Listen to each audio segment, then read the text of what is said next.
안녕하세요. 서울대학교 윤리교육과 교수 박성춘입니다. 질문과 개념으로 보는 통일교육. 오늘의 질문은 통일교육 어떻게 해야 할까요? 입니다.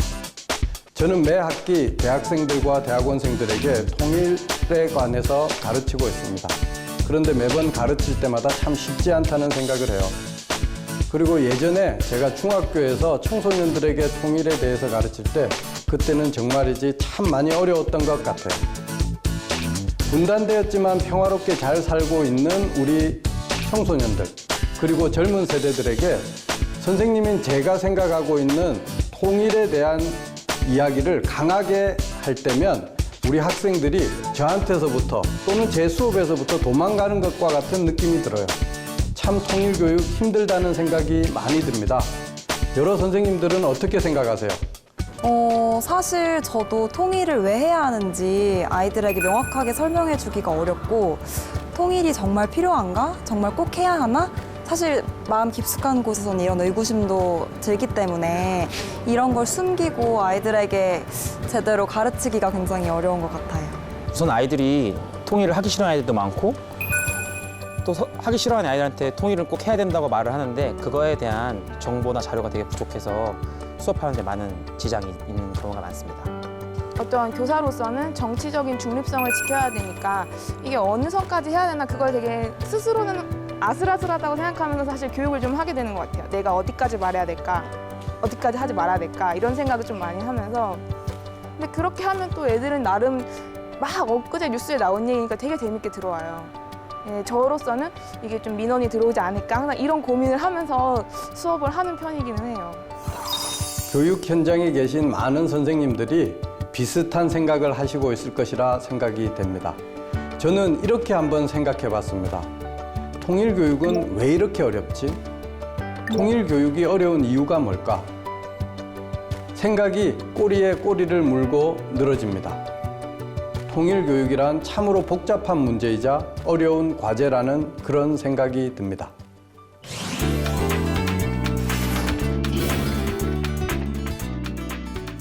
통일교육이 어려운 이유는 다양하겠지만 저는 두 가지를 생각해 봤습니다. 첫 번째, 통일교육에서는 교육적 요소뿐만 아니라 그 이외의 정치적 요소도 고려해야 되기 때문에 어렵다. 그리고 두 번째, 통일교육의 목표가 아주 추상적으로 기술되어 있기 때문에 선생님들이 그것을 가르치기가 어렵다라는 생각을 해봤습니다. 자, 첫 번째 이유를 한번 살펴보면요. 과거에 통일부의 전신이었던 통일원에서 통일교육 기본 방향이라고 하는 것을 제시하였습니다. 그리고 최근 들어서 통일부에서는 해마다 통일교육 지침서라고 하는 것을 발간하고 있고요. 그 속에는 통일교육의 목표를 제시하고 있습니다. 그 통일교육의 목표에 따라서 교육부에서는 국가교육과정을 결정하고요. 그 국가교육과정에 따라서 교과서 집필 기준이 나옵니다. 그런데 통일교육과 관련된 교과서 집필 기준은 다른 영역보다도 훨씬 상세하게 기술이 되어 있어요. 자, 무슨 말이냐 하면 인성교육과 통일교육을 비교해 볼 때 인성교육은 교육이라고 하는 그 자체의 요소를 더 많이 고려하겠지만 통일교육에 있어서는 교육적 요소 이외에 통일부에서 제시하는 통일교육의 목표라고 하는 정치적 요소도 많이 고려하고 있음을 알 수가 있죠. 이러한 것들 때문에 선생님들께서 학교에서 가르칠 때는 참 어렵다는 생각을 많이 하게 될 것입니다. 자, 그리고 두 번째로 통일교육의 목표가 아주 추상적으로 기술되어 있다라고 말씀드렸는데요. 현재 통일교육의 목표는 세 가지로 제시가 되어 있습니다. 첫 번째, 미래지향적 통일관. 두 번째, 건전한 안보관. 그리고 세 번째, 올바른 북한관입니다. 통일교육을 통해서 이렇게 세 가지 목표를 달성해야 하는 것이죠. 자, 그럼 그 목표를 한번 살펴볼까요? 미래지향적 통일관이란 자유민주주의적 가치와 민족 공동체 의식이 함께 상호 융합되어서 조화롭게 살아갈 수 있는 그러한 미래를 가지도록 한다는 것이 그 목표입니다. 그런데 가만히 생각해 보면요. 분단된 지 72년이 지났습니다. 무슨 말이냐 하면 현재를 살아가는 대부분의 사람들은 통일을 경험한 적이 없다는 것이지요. 분단 이후에 태어났고 분단 이후에 살고 있습니다. 그러다 보니까 통일이라고 하는 것은 경험해보지 못한 우리의 머릿속에 있는 추상적이며 관념적인 내용이죠. 선생님들도 가르치기가 어렵고 학생들도 이해하기가 쉽지 않은 것이 현실입니다. 또한 미래지향적 통일관이라고 했는데요. 미래가 항상 긍정적인 것만은 아닌 것 같아요. 많은 미래학자들은 오히려 부정적인 측면을 이야기합니다. 양극화 현상, 기술과 과학의 발전으로 인해서 야기될 수 있는 여러 가지 윤리적인 문제가 있다는 것이죠. 자, 3포, 5포, 7포 세대라고 불리는 우리의 젊은 세대들은 미래에 대한 희망을 잃어가고 있다고 합니다. 참 안타까운 이야기지만 미래라고 하는 것이 불확실한 미래를 이야기하게 되고 통일이라고 하는 것을 경험해보지 못했기 때문에 미래지향적 통일관이라고 하는 것은 참 추상적이고 알기 어려운 것입니다. 그렇기 때문에 통일교육을 하기가 쉽지 않은 것이죠. 자, 두 번째 목표로 제시된 것이 건전한 안보관입니다.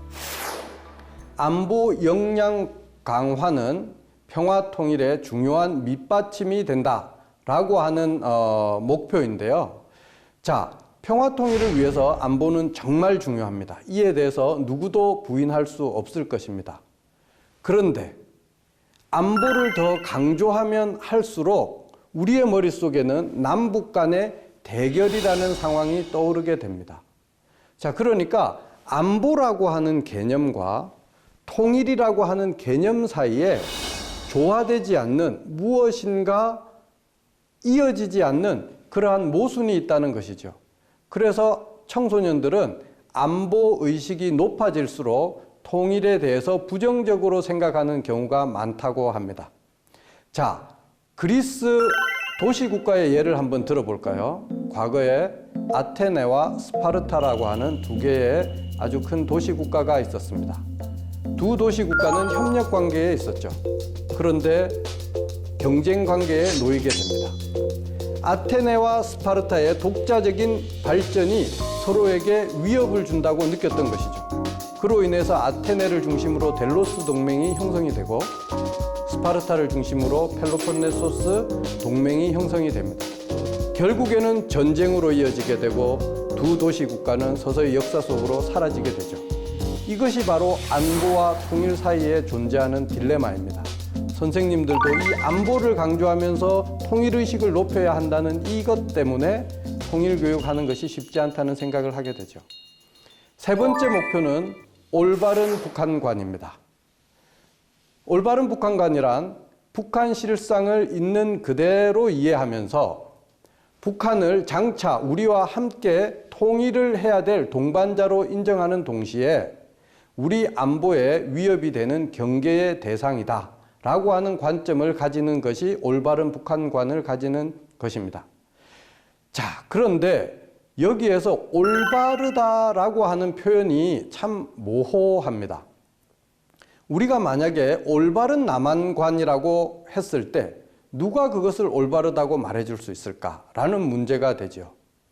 자, 저는 북한에 대해서 많은 공부를 하고 통일에 대해서도 가르치고 있지만 사실 탈북민들로부터 북한에 대해서 많이 배우게 됩니다. 제가 모르는 것이 많다는 것이죠.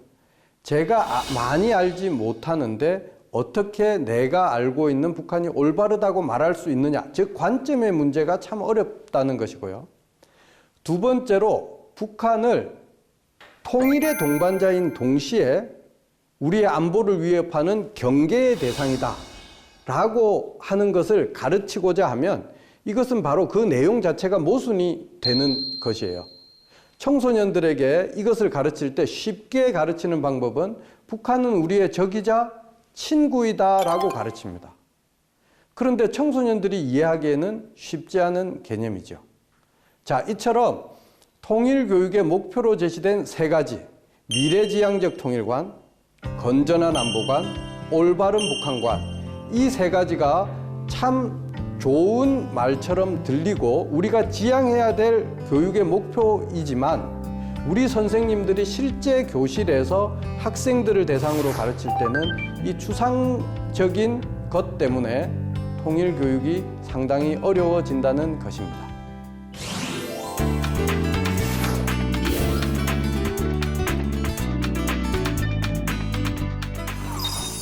통일 교육은 남북 관계에 영향을 받을 수밖에 없죠. 하지만 저는 통일 교육이 오히려 남북 관계에 영향을 주어야 된다고 생각을 합니다. 청소년들에게 교육을 잘 시켜서 그들이 통일을 준비하고 통일 이후를 행복하게 살아갈 수 있다면 그것이 바로 진정한 통일 교육의 목표가 되어야 되지 않을까라는 생각을 해요. 자, 그런 측면에서 저는 통일 교육에 새로운 목표가 필요하다는 생각을 합니다. 새로운 목표를 위해서 패러다임이 전환되어야 된다는 생각을 합니다.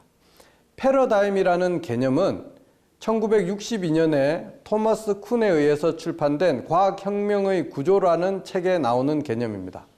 최소한 1400년 이상 진실로 받아들여졌던 천동설이 아니라 지동설이 옳은 과학이다, 옳은 이론이다 라고 하는 것을 예를 들면서 과학에서 혁명이 일어났다 라고 이야기를 하고 그것이 바로 패러다임의 전환이라고 이야기를 하였습니다. 지구, 태양, 그리고 여러 행성들의 움직임이 변화된 것이 아니라 그 행성들을 바라보는 우리의 관점에 변화가 온 것이죠. 세상이 변화된 것이 아니라 세상을 바라보는 방식에 변화가 있었던 것입니다. 자, 이를 통일교육에 적용해보면 저는 통일교육에서 패러다임의 전환이 필요하다는 생각입니다. 왜냐하면 통일교육은 이미 한계에 다다랐기 때문이죠. 분단된 지 72년이 되었습니다. 그동안 우리는 통일을 강조하고 통일교육을 중요하게 생각해왔죠. 하지만 국민들의 통일 무관심은 높아지고 통일에 대한 인식은 점점 낮아지는 상황입니다. 통일교육이 한계에 다다랐죠. 패러다임 전환이 필요하고 우리에게는 새로운 통일교육의 목표가 필요합니다. 자, 만약 현재의 통일교육이 아니라 새로운 통일교육이 필요하다면 우리는 새로운 목표를 설정해야 됩니다. 어떠한 목표를 어떻게 설정해야 될까요? 저는 목표 설정하는 데 있어서 3가지의 기준이 필요하다고 생각을 합니다. 첫 번째, 통일을 남과 북이 함께 한다면 남과 북이 합의할 수 있는 그러한 목표를 가지고 와야 된다. 두 번째, 통일교육의 목표가 통일 이전에만 타당한 것이 아니라 통일 과정과 통일 이후에도 적용 가능한 그러한 목표가 되어야 된다. 그리고 세 번째, 한반도 내에서 또는 남한 내에서만 타당한 통일교육의 목표가 아니라 전 세계 어디에서라도 타당한 보편적인 목표를 설정하여야 된다는 생각입니다. 이러한 3가지 기준에 따라서 저는 5가지의 목표를 새롭게 제시하고자 합니다. 북한관, 안보관, 통일관, 통일국가관, 그리고 세계관입니다. 올바른 북한관을 대신해서 민족 공동체적 북한관이 통일교육의 첫 번째 목표가 되어야 합니다. 올바른 북한관에서는 통일의 동반자인 동시에 위협의 대상이다 라고 이야기를 하였는데요. 민족 공동체적 북한관에서는 북한이라고 하는 존재는 남한과 북한이 통일을 준비하고 설계해 나가는 합의의 대상으로 인정하자는 것입니다.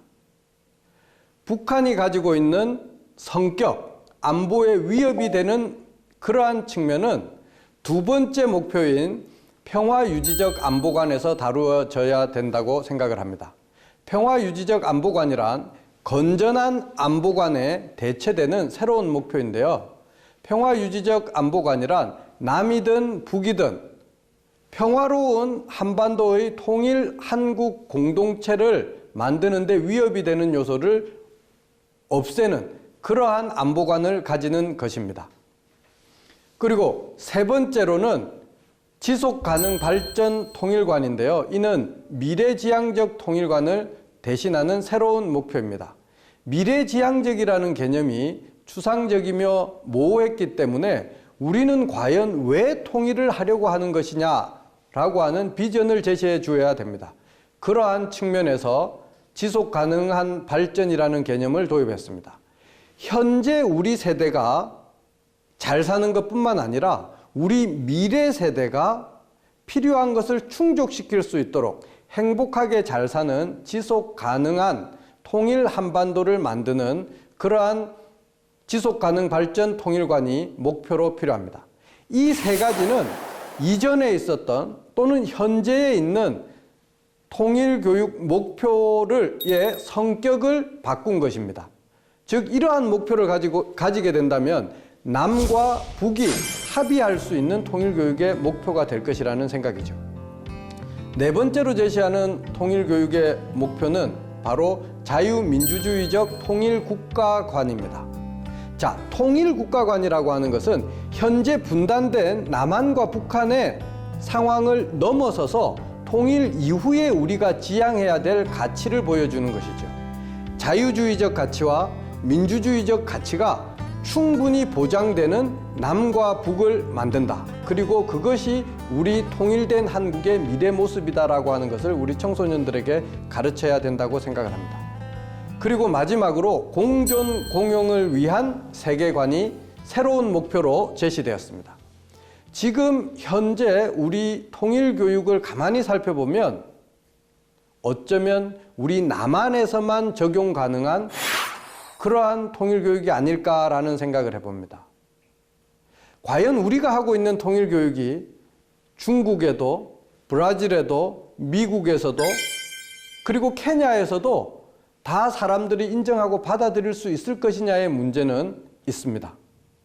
즉, 통일교육을 한다고 하는 것은 통일 이후에 세계 시민으로서 잘 살아간다는 것을 목표로 해야 되죠. 즉, 한반도의 통일은 남북만의 문제가 아니라 세계 평화와 세계 속에서 대한민국이 공존하고 공영할 수 있는 그러한 비전을 제시해야 되기 때문에 저는 이렇게 5가지의 새로운 통일교육 목표를 제시하고자 합니다. 이러한 새로운 통일교육의 목표에 따르게 되면 선생님들께서는 통일교육을 어떻게 해야 될까라고 하는 답을 보다 쉽게 찾을 수 있다고 생각합니다.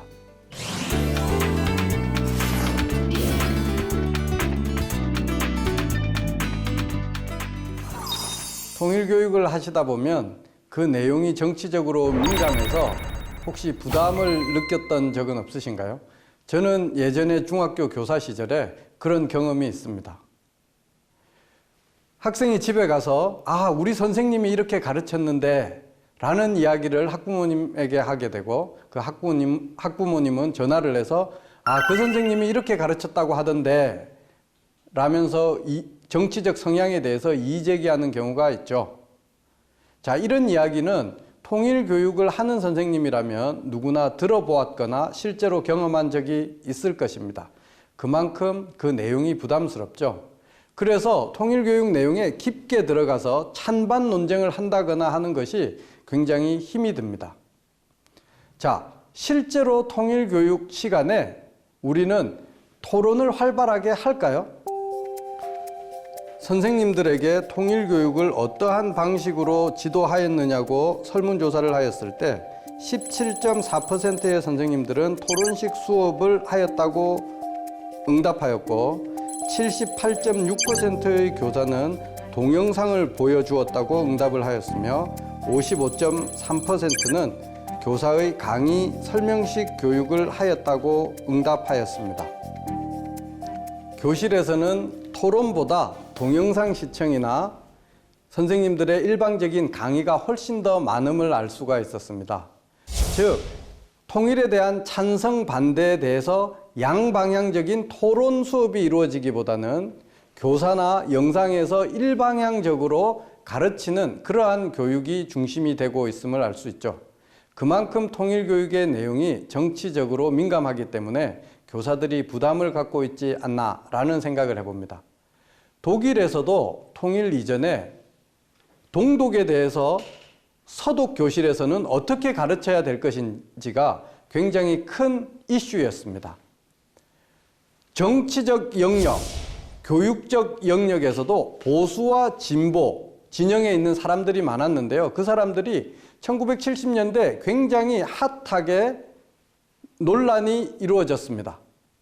그래서 일주일간 보이텔스 바흐라고 하는 작은 소도시에 모여서 그 협의를 하게 되는데요. 정치 교육의 원칙이라고 하는 보이텔스 바흐 협약을 체결하게 됩니다. 보이텔스 바흐 협약은 3가지의 원칙이 있는데, 첫 번째, 스스로 판단할 준비가 되지 않은 학생에게 정치적인 내용을 교화 또는 주입시켜서는 안 된다는 것이 그 첫 번째 원칙이고, 두 번째는 현실 사회에서 논쟁거리가 있는 내용은 교실 내에서도 똑같이 논쟁을 살려서 균형적으로 다루어야 된다는 것이 두 번째 원칙이었습니다.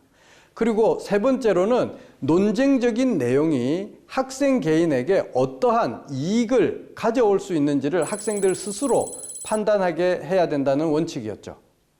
자, 보이텔스 바흐 협약은 독일에서 정치 교육의 원칙과 같이 받아들여지고 있고, 많은 선생님들이 그 원칙에 따라서 가르치고 있습니다. 한국에서도 한국형 보이텔스 바흐 협약과 같은 통일 교육의 원칙을 제시하여야 된다라는 요구가 많았음에도 불구하고 안타깝게도 아직까지 우리 현실에서는 통일에 대한 교육적 합의가 이루어지지 않았습니다.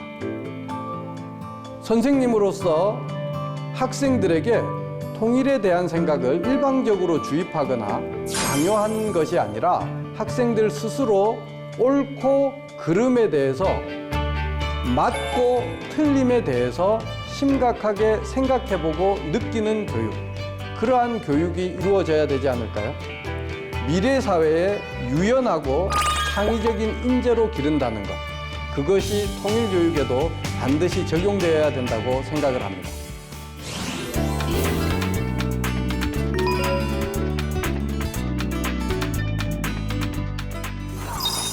통일 교육은 어떻게 해야 할까요?